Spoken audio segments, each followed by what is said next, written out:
नमस्कार दोस्तों, कैसे हैं आप लोग। उम्मीद करता हूँ सभी लोग स्वस्थ होंगे और मस्त होंगे। स्वागत करता हूँ आपका गौतम सी टेट क्लासेस में। चलिए दोस्तों, क्लास की बात करते हैं। आज की देखिए, जो हमारी क्लास है वो रीट 2021 यानी कि राजस्थान शिक्षक भर्ती जो निकली हुई है 31,000 टीचर्स की, उसके रिगार्डिंग जो आज हमारी क्लास है वो ईवीएस यानी कि पर्यावरण अध्ययन की क्लास रहेगी। इसमें एक टॉपिक है सामाजिक बुराइयाँ। इसका ये पार्ट 2 है। इससे पहले पार्ट 1 का वीडियो आप उसको भी देख सकते हैं, और अगर आप ये दोनों वीडियो देख लेंगे तो आपका जो सामाजिक बुराइयाँ टॉपिक है ये पूरा टॉपिक फिनिश हो जाएगा। इसमें जितने प्रश्न मैंने करवा दिया, तो आप समझ लीजिए कि अगर इस टॉपिक से वो प्रश्न उठाएगा तो इसमें से ही 1-2 प्रश्न आएंगे। ये बात बिल्कुल तय है, इसको आप गांठ बांध लो। तो दोस्तों, अगर आप रीट का एग्ज़ाम क्लियर करना चाहते हैं जो कि जॉब का एग्ज़ाम है सीधा, तो जुड़ जाइए मेरे चैनल के साथ, और जितना भी संभव हो सकेगा मैं आप लोगों की मदद करूंगा। और उसी के रिगार्डिंग आज 25 क्वेश्चन हैं सोशल इविल्स यानी कि सामाजिक बुराइयों के टॉपिक पे, तो इनको हम हल करने का प्रयास करते हैं और समझने की कोशिश करेंगे। तो चलिए मित्रों, स्टार्ट करते हैं क्लास। इससे पहले दोस्तों, आप चैनल के साथ जुड़ जाइए। गौतम सी टेट क्लासेस के आगे जो बटन है सब्सक्राइब का, इस बटन को कर दीजिए पुश, यानी कि चैनल को कर दीजिए सब्सक्राइब, और जो नोटिफिकेशन बेल है उसको भी ऑन कर दो ताकि आपके पास क्लासेस आती रहें, आपकी कोई क्लास छूटे ना। चलिए स्टार्ट करते हैं आज का पहला प्रश्न।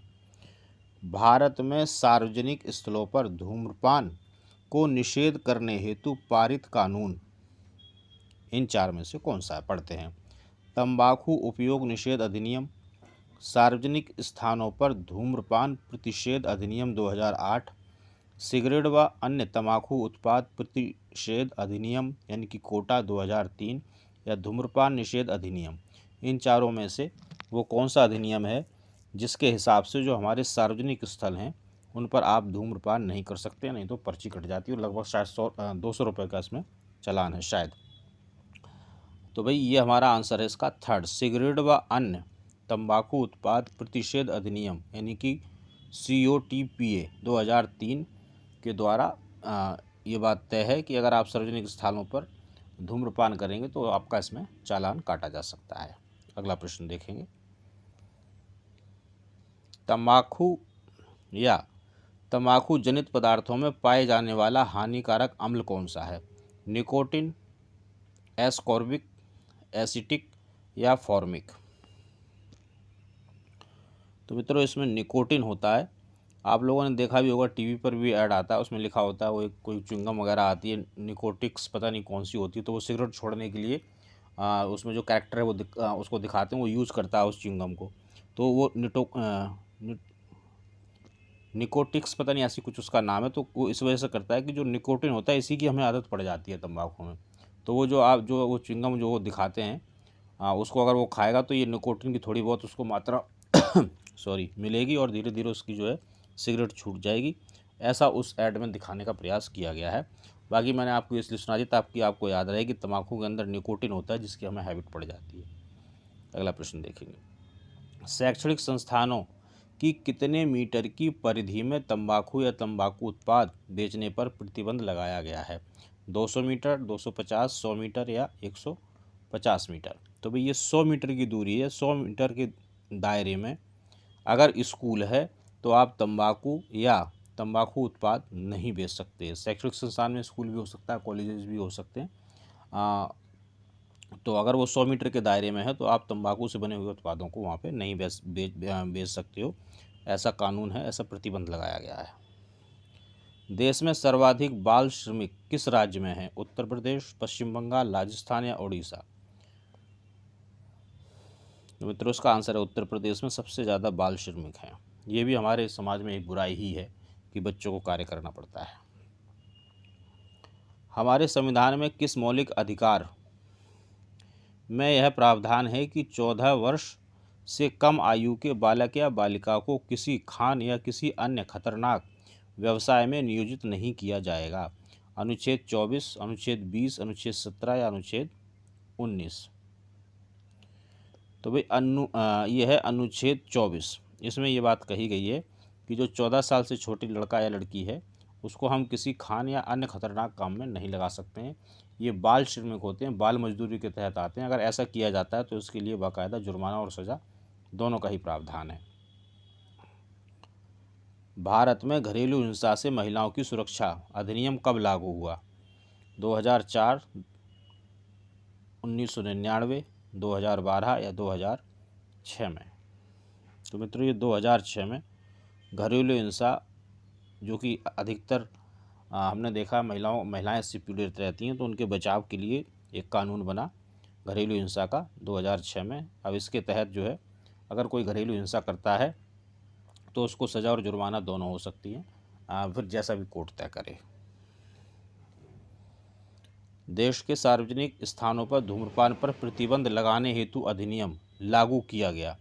तो भाई कब लागू किया गया? 2 अक्टूबर 2018, 18 मई 2003, 18 मई 2008 या 2 अक्टूबर 2003 को?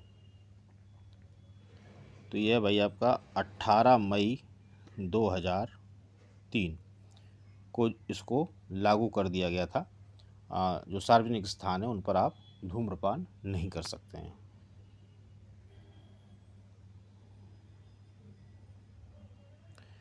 राजस्थान में तंबाकू युक्त गुटखे आदि के उत्पादन, भंडारण व विक्रय पर प्रतिबंध कब से लगाया गया है? 1 जुलाई 12, 2 अक्टूबर 12, 15 अगस्त 12, 18 जुलाई 12। तो देखिए कुछ बच्चे क्या करते हैं, 2012 याद करके चले जाते हैं। तो भाई अब सिर्फ 2012 याद करने से बात नहीं बनेगी, आपको बाकायदा दिन महीना भी याद होना चाहिए। तो इसका आंसर है 18 जुलाई 2012 को राजस्थान में जो तंबाकू युक्त गुटखे आदि हैं उनके उत्पादन पर और उनके भंडारण और विक्रय पर प्रतिबंध लगाया गया है। अगला प्रश्न देखेंगे। समाज में अवैध दवाओं के उपयोग को बढ़ाने के लिए मुख्य रूप से निम्न दोषी हैं: पाश्चात्य संगीत गायक, दवाओं का अवैध व्यापार करने वाले लोग, ज़रूरतमंद लोगों तक चोरी छुपे दवा पहुंचाने वाले या सरकारी नीति बनाने वाले। तो इसका आंसर होगा दवाओं का अवैध व्यापार करने वाले लोग। ये जो है अवैध दवाओं को, देखो लिखा हुआ अभी समाज में अवैध दवाओं का उपयोग क्यों? क्योंकि जो अवैध जो दवाएं हैं उनका जो व्यापार करते हैं वो लोग इनको ये दवाइयाँ पहुंचाते हैं, और ज़्यादातर ये नशे की दवाई होती हैं। भाई मेरी भी अपनी पर्सनली सलाह यही है कि नशे से दूर रहो, क्योंकि नशे से कई ज़िंदगियाँ बर्बाद हो जाती हैं। 2006 में बनाए गए बाल विवाह निरोध अधिनियम के तहत किस आयु से कम की बालिका की शादी करने को दंडनीय अपराध घोषित किया गया है? 18 वर्ष, 16 वर्ष, 21 वर्ष या 19 वर्ष? तो भाई 18 साल से जो कम उम्र की अगर कोई लड़की है और उसका विवाह होता है तो वो गैरकानूनी विवाह माना जाएगा, और जो लोग उसको विवाह को करा रहे हैं उनके लिए दंड व जुर्माना दोनों ही चीज़ें हो सकती हैं, लगाई जा सकती हैं। तो 18 साल से कम उम्र की लड़की की शादी नहीं की जा सकती, और 21 साल का जो लड़का है उससे कम उम्र की उसकी शादी नहीं हो सकती है। वर्तमान में विवाह की न्यूनतम आयु, वही बात जो भी मैं कह रहा था। तो इसमें भाई देख लीजिए, बालक 21 वर्ष और बालिका जो है आपकी 18 वर्ष। अगर इससे कम आयु है तो उसको हम जो विवाह होगा बाल विवाह के अंतर्गत आएगा और गैरकानूनी माना जाएगा। तो कम से कम जो लड़का है उसकी आयु 21 वर्ष और लड़की की आयु 18 वर्ष हो, तो ये आपकी विवाह की न्यूनतम आयु है। 1930 में लागू किए गए शारदा एक्ट को 2006 में समाप्त कर उसके स्थान पर बाल विवाह की रोकथाम हेतु संसद ने कौन सा अधिनियम बनाया? बाल विवाह न्यूनतम आयु अधिनियम, बाल विवाह निरोध अधिनियम 2006, बाल विवाह एवं दहेज प्रतिषेध अधिनियम, उक्त में से कोई नहीं। तो भाई इसका आंसर होगा आपका बाल विवाह निरोध अधिनियम 2006। क्योंकि देखो यहाँ पे भी 2006 लिखा है, 2000 में एक एक्ट को ख़त्म किया तो दूसरा लागू किया होगा, कॉमन सेंस की बात है। अगला प्रश्न देखेंगे। देश में बाल विवाह पर रोक लगाने हेतु राष्ट्रीय स्तर पर किया गया प्रथम सरकारी प्रयास था, कौन सा था भाई? ये बताना है हमें। तो मित्रों ये जो प्रयास था ये हमारा कौन सा था? शारदा एक्ट, सती प्रथा उन्मूलन एक्ट, मानवाधिकार घोषणा या उक्त सभी? तो जो शारदा एक्ट था इसमें ही सबसे पहले जो 14 साल से कम छोटी लड़कियां थी उनके विवाह पर रोक लगा दी गई थी शारदा एक्ट में। शारदा एक्ट इसका आंसर। बाल विवाह को समाप्त करने का सर्वाधिक उपयुक्त उपाय क्या है? शिक्षा का व्यापक प्रसार, आर्थिक सहायता, रोजगार के अवसरों में वृद्धि, बाल विवाह निरोध कानूनों का निर्माण। तो भाई अगर शिक्षा का प्रसार होगा, देखिए हमारे देश के अंदर जितनी भी बुराइयां हैं उनकी सबकी जड़ है शिक्षा का ना होना। अगर सभी लोग एजुकेटेड हो जाएं, पढ़े लिखे हो जाएं, तो मैं समझता हूं कि 99% समाज के अंदर जो बुराइयां वो ख़त्म हो जाएंगी। तो मेरी ये पर्सनल आपको सलाह है कि आप क्योंकि टीचर बनने जा रहे हैं तो कम से कम एक ऐसे बच्चे को ज़रूर पढ़ाओ जो पढ़ने में असमर्थ है, उसकी शिक्षा का खर्चा उठाओ। अगर आप ऐसा कर पाते हो तो मैं आपको गारंटी देता हूँ कि आप अपने आप को अपने जीवन में बहुत ज़्यादा संतुष्ट महसूस करेंगे। भारत में 6 से 12 वर्ष तक के बच्चों को निःशुल्क एवं अनिवार्य प्राथमिक शिक्षा प्राप्त करने का मौलिक अधिकार कब बनाया गया? वर्ष 2002 में, 2001 में, 2010 में या 2006 में? तो ये वर्ष 2002 में जो है 6 से 14 साल के जो बच्चे थे उनके लिए निःशुल्क व अनिवार्य शिक्षा, प्राथमिक जो शिक्षा थी वो अनिवार्य कर दी गई थी। निःशुल्क एवं अनिवार्य प्राथमिक शिक्षा का मौलिक अधिकार बनाने वाला संविधान संशोधन अधिनियम कौन सा है? 93, 92, 86, 87? तो भाई जो 86वां संशोधन हुआ था उसमें ये बात कही थी कि जो हमारे 14 साल तक के बच्चे हैं, चाहे लड़का हो या लड़की, उसको जो है निःशुल्क व अनिवार्य प्राथमिक शिक्षा उसका मौलिक अधिकार बना दिया गया था कि हर बच्चों को ये शिक्षा मिलनी चाहिए। और इसमें अगर पिता जो अभिभावक हैं इसमें बाधा बनते हैं तो उसके लिए उनके लिए भी प्रावधान है दंड का। तो इसलिए भी बच्चे जरूर पढ़ाए जाने चाहिए। देश में बालकों को निःशुल्क एवं अनिवार्य शिक्षा का अधिकार अधिनियम कब प्रवृत्त हुआ? 14 नवंबर 2010, 1 अप्रैल 2010, 2 अक्टूबर 2010 या 1 अप्रैल 2010? तो भैया 1 अप्रैल 2010 से लागू हुआ। RTE अनिवार्य शिक्षा का अधिकार अधिनियम, ये RTE है शायद, हाँ, जो कि 1 अप्रैल 2010 से स्कूलों में लागू हो चुका है। 1990 का दशक निम्नलिखित देश समूह द्वारा बालिका, मतलब कौन से देश हैं जिन्होंने बालिका दशक के रूप में उसको घोषित किया है? यूरोपीय देश, लैटिन अमेरिका देश या अफ्रीकी देश या सार्क देश?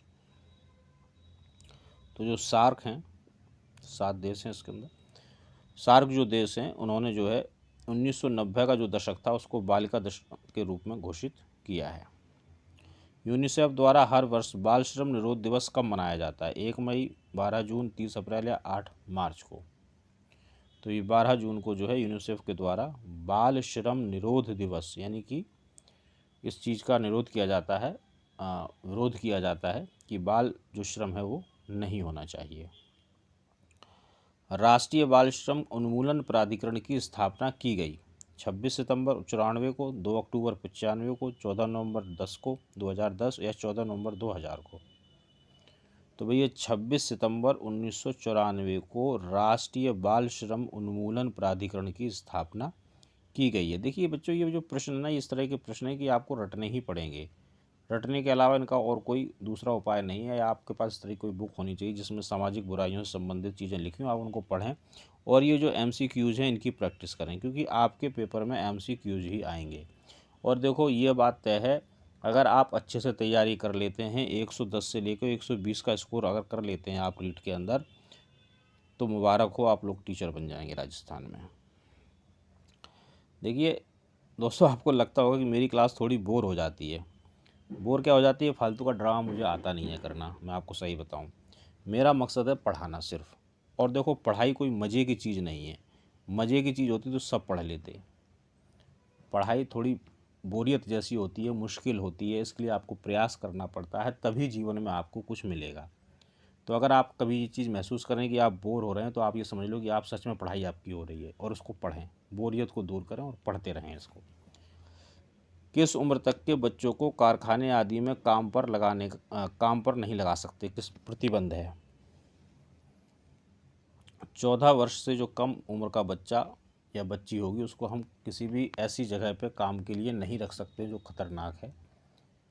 ऐसा जो है कानून हमारे देश में पारित हो चुका है। बाल श्रम का प्रमुख कारण क्या है? अशिक्षा, गरीबी, शिक्षण सुविधाओं की अपर्याप्तता या अधिक जनसंख्या?